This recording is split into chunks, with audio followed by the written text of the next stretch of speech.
The entire restaurant seemed to stop breathing when the shy waitress raised her trembling hands and signed a simple sentence to the elderly woman sitting alone by the window. For a second, nobody understood what was happening. Then the old woman's face lit up with a smile so sudden and so bright that several customers turned in their seats to watch. What happened next would change two lives forever. Before we get into this story, I'd love to know where you're watching from today. Drop your city or country in the comments. And if you enjoy emotional human stories that stay with you long after they end, consider subscribing to Kindness Journey. This story has a moment near the end that I still think about. The waitress's name was Tessa Holloway. She was 23, painfully shy, and worked evening shifts at a waterfront restaurant in Portland, Maine. Most customers barely noticed her. She did her job well, kept her head down, and avoided attention whenever possible. The only thing unusual about Tessa was that she knew American Sign Language. She had learned it for her younger brother, Owen, who had been born deaf. For years, sign language had been the primary language inside their small home. While other teenagers spent afternoons hanging out with friends, Tessa spent hers helping Owen with homework and translating conversations for him. She never imagined that skill would matter outside her family. Then one rainy Thursday evening, an elderly woman walked into the restaurant alone. The hostess greeted her warmly, but something seemed off. The woman looked confused whenever someone spoke. She smiled politely but missed several questions. Eventually, she was seated near the window. The servers exchanged uncertain looks. "Does anyone know sign language?" one asked. Nobody did. Tessa glanced across the dining room. The woman sat quietly, pretending to study the menu while clearly struggling to communicate. Normally, Tessa avoided situations that drew attention. But something about the woman's expression reminded her of Owen. So she walked over. The elderly woman looked up nervously. Then Tessa gently signed, "Hello. My name is Tessa. I'll help you." The woman's eyes widened. For a moment she simply stared. Then tears instantly gathered in the corners of her eyes. She signed back, "Thank you." The conversation that followed wasn't complicated. Tessa helped explain the menu, answered questions, and made small talk whenever she had a spare moment. The woman introduced herself as Eleanor. She was elegant but humble, dressed simply despite wearing a watch that looked expensive enough to buy a car. As the evening continued, Eleanor's entire posture changed.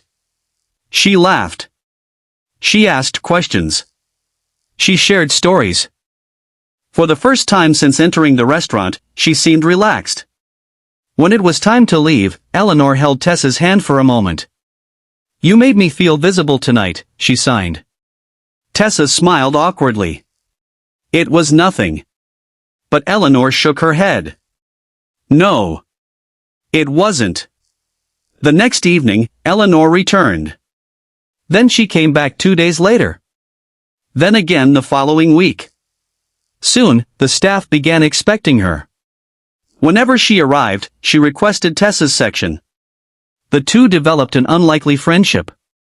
Eleanor told stories about traveling across Europe in her younger years.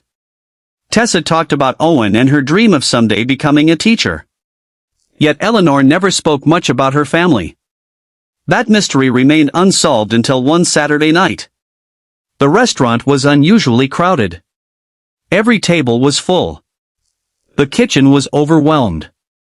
Tessa was carrying drinks when several black SUVs pulled into the parking lot.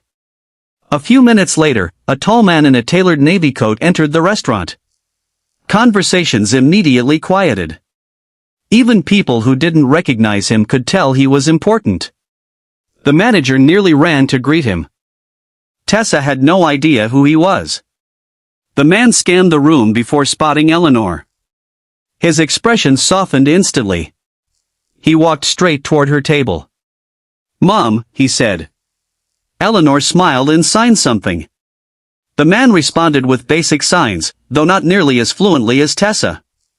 Then his eyes shifted toward her. "You're Tessa?" She froze. Yes." The man extended his hand. "My name is Grant Mercer." Several customers gasped. Even Tessa recognized the name. Grant Mercer was one of the wealthiest business leaders in the country. His company owned shipping ports, logistics networks, and technology firms across multiple states. She nearly dropped her tray. Grant smiled politely. "My mother talks about you constantly." Tessa felt her face turn red. "Oh. She says you're the first stranger in years who spoke to her naturally." Tessa didn't know what to say. Grant sat with his mother for dinner, and throughout the evening he quietly observed.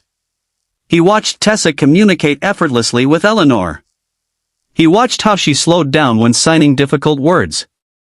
How she made sure Eleanor never felt left out. How she treated her exactly like everyone else. Not as a burden. Not as a charity case. Just a person. When the restaurant finally closed, Grant approached Tessa near the service station. "What are your plans after this job?" he asked. She shrugged. "Honestly? I'm saving money for college." "What do you want to study?" "Education." "Why?" Tessa thought for a moment. "Because someone changed my brother's life when they learned how to teach him. I guess I want to do that for other kids." Grant nodded slowly. Then he left. Tessa assumed that was the end of it. It wasn't. 3 days later, the restaurant manager called her into the office. A large envelope sat on the desk. Her name was written across the front. Inside was a letter. And a scholarship offer. Not a partial scholarship. A full one. Tuition. Housing. Books. Everything. Tessa stared at the page, convinced there had to be a mistake. Then she reached the final paragraph. The scholarship had been established jointly by Eleanor Mercer and her son. There was also a handwritten note. "Tessa, kindness is a language many people forget to speak. You spoke it fluently. Thank you for giving my mother something money never could. Grant." Tessa cried before she even finished reading. But the story wasn't over. A month later, she attended a small event hosted by the Mercer Foundation. She expected speeches and photographs. Instead, Grant walked onto the stage and surprised everyone. His voice shook slightly. "My mother lost most of her hearing decades ago," he said. "As our family became wealthier, something strange happened. People became more interested in our name than in her. They smiled at her but rarely communicated with her." The room fell silent. Grant glanced toward Eleanor. Then toward Tessa. "I spent years trying to give my mother comfort. But this young woman gave her dignity. That's different." His eyes filled with tears. "So tonight isn't about a scholarship. It's about gratitude." Eleanor reached for Tessa's hand. And in front of hundreds of guests, she signed the same sentence she had signed on that first night. "You made me feel visible." This time, Tessa signed back without hesitation. "You made me feel seen too." Many people in the room wiped away tears. Not because of the money. Not because of the billionaire. But because everyone understood what had really happened. Two people from completely different worlds had given each other something neither realized they were missing. And sometimes, that kind of kindness becomes the richest gift of all. If you were in Tessa's position, what would you have done?